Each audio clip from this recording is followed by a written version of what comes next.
Here's the latest news from 97.5 KBUU Radio in Malibu. Santa Monica Malibu Unified School Board Superintendent Sandra Lyons is leaving the district. A live interview with school board member Craig Foster in 10 seconds. The public is banned from caves above Malibu's Corral Canyon. Residents up there say, good riddance. This is Malibu's only local daily news. It's the 1207 edition of the news for Monday from Radio Malibu, 97.5 KBU. Well, within the last hour, word is out that Santa Monica Malibu Unified School District Superintendent Sandra Lyons has announced she will leave. The school superintendent, who's been here since 2011, will be going to a larger school district in Palm Springs. With us now is Craig Foster, a member of the Santa Monica Malibu Unified School Board, and of course the only member from Malibu. Good morning, good afternoon, Craig. Thanks for joining us. Hi, Hans. So, of course, Sandra Lyons has a list of accomplishments on the district's press release and a list of challenges, and all the challenges are from Malibu. She had a very unusual term here. What are your thoughts as Sandra Lyons is leaving? Well, I think she's got a terrific opportunity, and I know that we're all grateful for a lot of the things that she's accomplished while she's been here. And many of the things that she's put in place that we'll just have to complete after she's gone. The Palm Springs School District has 23,000 students. That's more than twice as many as the Santa Monica Malibu School District. And 80% of the people who go to school there are socioeconomically disadvantaged in Palm Springs. Most people don't know, but it's actually a very poor town. She, of course, economic parity, equal opportunities for kids on the poor side of Santa Monica. That was a major goal of hers during her time here, wasn't it?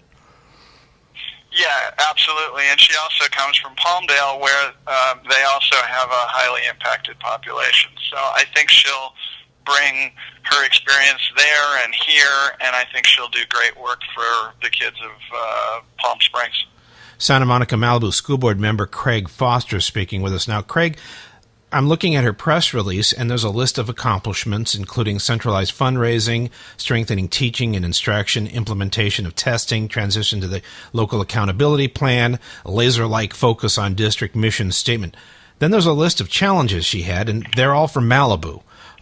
The environmental issues, the PCBs, the EPA, the future plans for modernization at Malibu, which are 10 years behind where they are in Santa Monica, and of course the multiple legal challenges there, and that doesn't even begin to talk about the divorce proceedings going on. Did she have just an impossible task?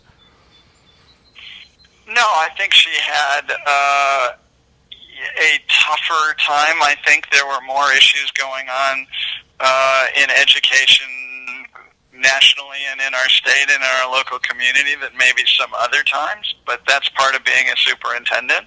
I think implementing LCFF, the local control funding formula, was a huge task, which I think she's done an excellent job of. And, you know, the PCBs and the separation are issues that they were here before, and the separation issue was here before her time, and PCBs was on her watch, and I'm sure that was a challenge, and the Noguera report refers to it as a distraction, and I think that's probably right, that there were a lot of distractions during her time as superintendent.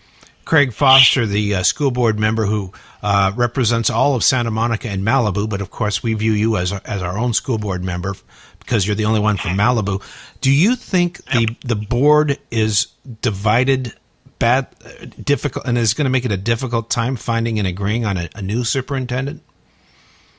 No, I don't think so. You know, and I was last night in front of the Committee for Racial Justice on a panel. I think that, and we talked about this, I think not this, but the task ahead. I think the Pedro Noguera report that the district had commissioned and just had presented is going to be a terrific roadmap forward. I think the board is 100% in agreement that that's the roadmap we need to follow. So one of the major templates that we'll bring into any search for a superintendent is who is going to best execute this plan, who's going to create the vision of equity through excellence for the school district. But it's going to be difficult, isn't it, hiring a superintendent when 1/7 of the district wants to go away forever? Well, I mean, I think that this is that we're in the process of negotiating the divorce agreement, if you will, and I would think that the school board would want to put this in the rearview mirror prior to the new superintendent's arrival, so that NPCBs and a lot of the other issues that are not Malibu-based that have taken a lot of administration time, would actually get dealt with. And I think that's one of the many great values of the Noguera report is it called out things that needed to be dealt with. So if the school board, I think, will want to resolve these issues so that the new superintendent can come in clean with a clear road ahead, if they get separation resolved, now you've got a superintendent coming into a very homogenized 16-square-mile school district with one high school, 2 middle schools, and 7 elementary schools. I think that's a clear task